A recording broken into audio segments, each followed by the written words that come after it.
Vamos a hablar acerca de economía. Lo hacemos esta vez con la economista Germania Montaz, experta en temas tributarios, quien considera improcedente eliminar la figura del anticipo del impuesto sobre la renta porque favorece a los contribuyentes por igual, cuando no todos deberían ser beneficiados por esta disposición, y esto ocurre en perjuicio del Estado. Esta es la postura de Germania. Vamos a darle la bienvenida nuevamente a Esto No Tiene Nombre para profundizar en ese tema y cuáles son las recomendaciones que hace Germania desde su expertise en este sentido. Bienvenida, Germania. Qué gusto tenerte de regreso. Igual, muchas gracias, Miralba, por la invitación. Siempre para mí es un placer compartir contigo y con Cavada, aunque no está en este momento. Germania, el anticipo parecería ser como el más manoseado de todos los impuestos, porque cada cierto tiempo tenemos este debate. Que si lo quitamos, que si lo desmontamos, que si escalonado, que si de manera definitiva. Desde tu expertise y habiendo estado desde el lugar donde se ven y se toman estas decisiones, ¿cuál es tu consejo? ¿Cuál es tu sugerencia? Mira, primero, lamento ser la que tenga la voz disidente, porque ahora lo que está de moda es decir que lo va a quitar todo el mundo, ¿verdad? Pero intentando ser apegada a lo que yo considero correcto desde el punto de vista técnico, te plantearé lo que yo entiendo. Mira, lo que yo entiendo es que el anticipo tiene una razón de ser. No es un impuesto adicional, es una forma de pago del impuesto sobre la renta. No estamos hablando que se creó un impuesto o no, sino que es una forma de pago de abonos a la cuenta del impuesto sobre la renta. Dicho esto, digamos, yo siempre digo que su existencia se explica por varias razones. Y en muchísimos países se tiene esta misma discusión. Un grupo de amigos míos dicen que es inconstitucional. En muchísimos países lo han dicho. Bueno, en ninguno ha prosperado, porque luego prima la racionalidad económica y comienzan a analizar el porqué de los anticipos. Entonces, los anticipos tienen tres razones de ser. La primera, obviamente, garantizar un flujo de dinero continuo del Estado. En el caso dominicano representa más o menos 7,000 millones de pesos mensuales que se anticipan del pago del impuesto sobre la renta, ¿verdad? Si no existiera, se va a pagar lo mismo con muchísima mayor dificultad de recaudación en los meses de marzo y abril. O sea, que digamos que el anticipo no es más que este impuesto diluido en cómodas cuotas, como dirían en algunos. Si no, tendría que pagarse completo, como quiera. Sí, pero hay dos cosas.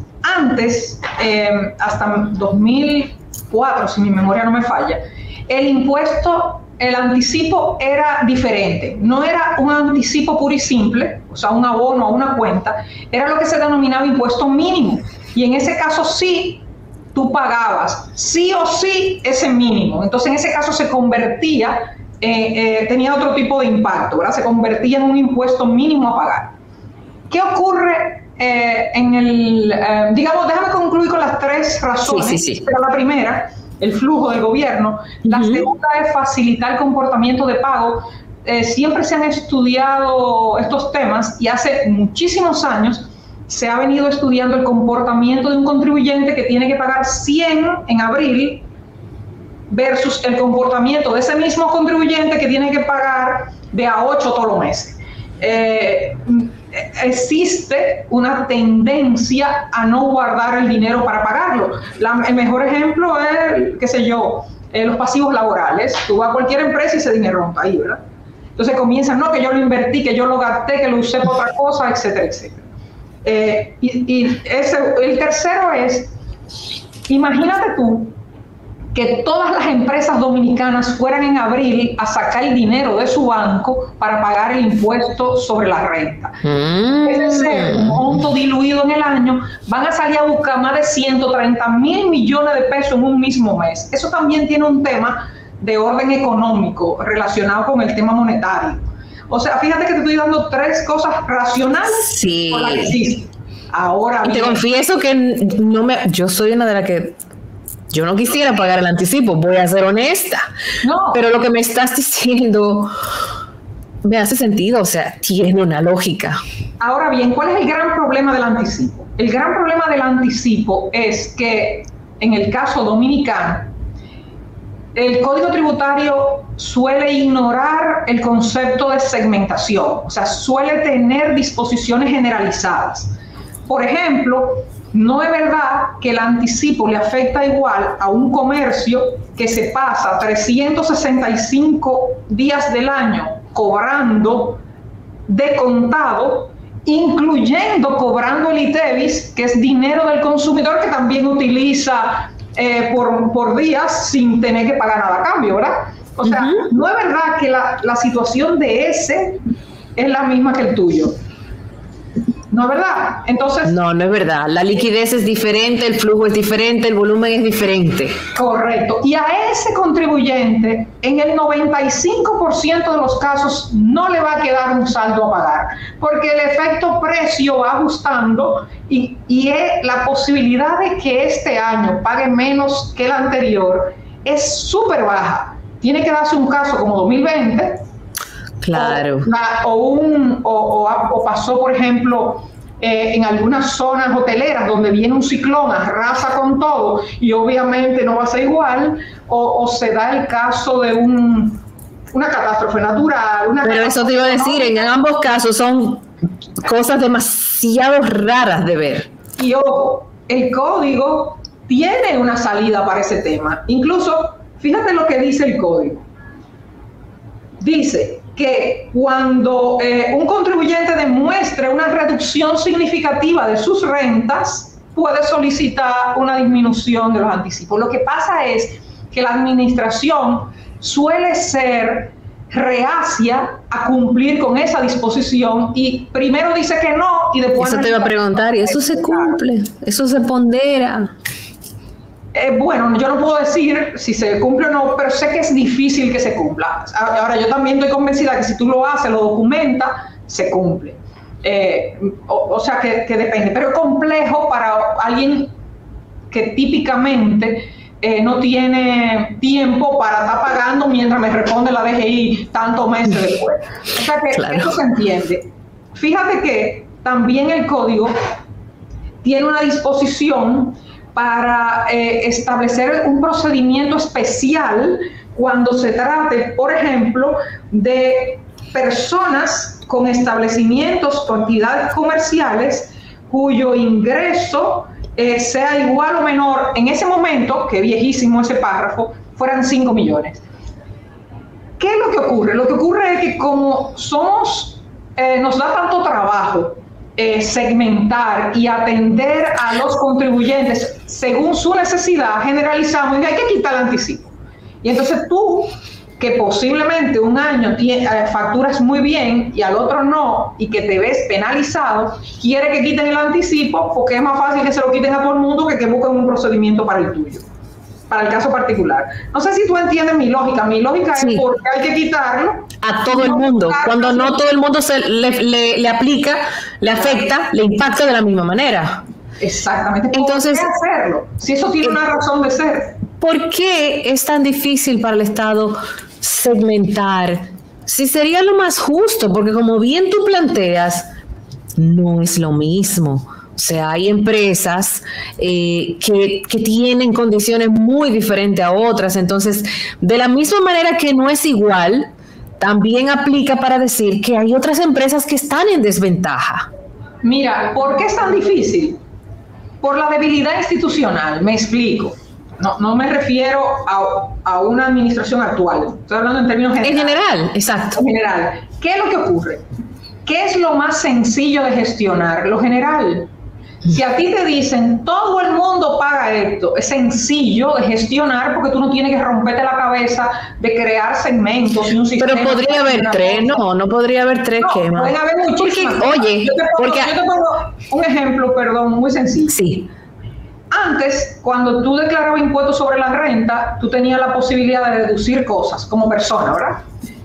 que si tú tenías una deuda médica, que si tú tenías una deuda de intereses, pero se decidió en el 92, no, eso es muy complicado, una exención contributiva y ya no más, porque es más sencillo. Hubo gente que le fue bien, hubo gente que le fue muy bien.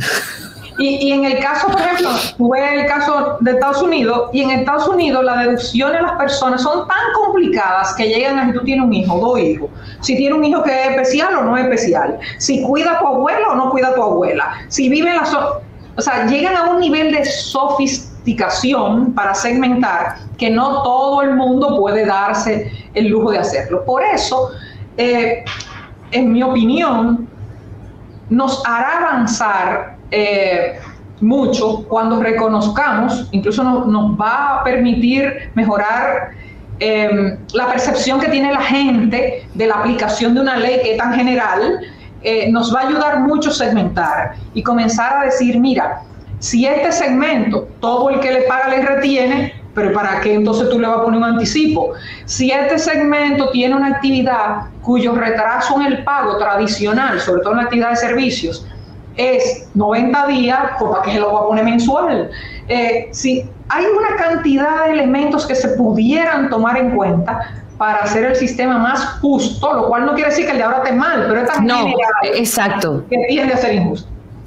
Pero si ya tenemos, por ejemplo, clasificación desde instancias del Estado y a nivel comercial para las empresas como grande, mediana, pequeña y hasta micro, o sea, las clasificaciones están ahí, pero parecería ser que a la hora de tributar eso no existe. Mira lo que pasa, existe un fenómeno que se llama enanismo fiscal. He estudiado en muchos sitios y que las empresas y los comercios, los contribuyentes, suelen pintarse mucho más pequeños de lo que son para quedarse en esos regímenes que buscan digamos, facilitarle la vida a los muy pequeños. Y en República Dominicana, las leyes que hablan sobre pymes y mipymes y demás, se circunscriben casi exclusivamente al ingreso y al número de empleados. Entonces, si nos vamos a esos dos criterios, el 99% va a caer ahí, y si nos descuidamos, el 100%. Porque comienza la gente a partir la empresa y hacer una serie de cosas que son normales, porque las brechas de la ley permiten ese tipo de conductas. Sin embargo, si yo digo, por ejemplo, para ponerte un ejemplo muy sencillo, los negocios de retail que cobran de contado, porque el 99% de los negocios de retail, chiquito, grande, mediano y de todos los tamaños, cobran de contado. Claro. Deberían tener un tratamiento diferente al sector servicio que no cobra de contado. Correcto. Esos son, y se puede clasificar, pero fíjate que ya ahí el elemento actividad económica y característica de la actividad económica pesa. Otro ejemplo, el riesgo. En las administraciones tributarias modernas se utiliza, al igual que en el sistema financiero es normal, en las entidades financieras eso es normal, medir el riesgo. El riesgo tuyo o mío como contribuyente permite o no acceder a facilidades. Si tu riesgo es bajo, pues tú podrías tener alguna facilidad respecto a uno u otro, frecuencia de pago, la forma de cálculo del anticipo, a una cantidad de cosas, ¿verdad? Acuerdos de pago automáticos. Si tú tienes un riesgo muy bajito y te ve un día con mucha dificultad para cumplir, pues entonces tú podrías acceder a una serie de acuerdos mucho más sencillos. Si tu riesgo es alto, entonces no puedes. Son ideas que en muchos sitios se discuten porque la tecnología lo permite, porque cada vez más avanzamos eso es verdad. a permitir la segmentación.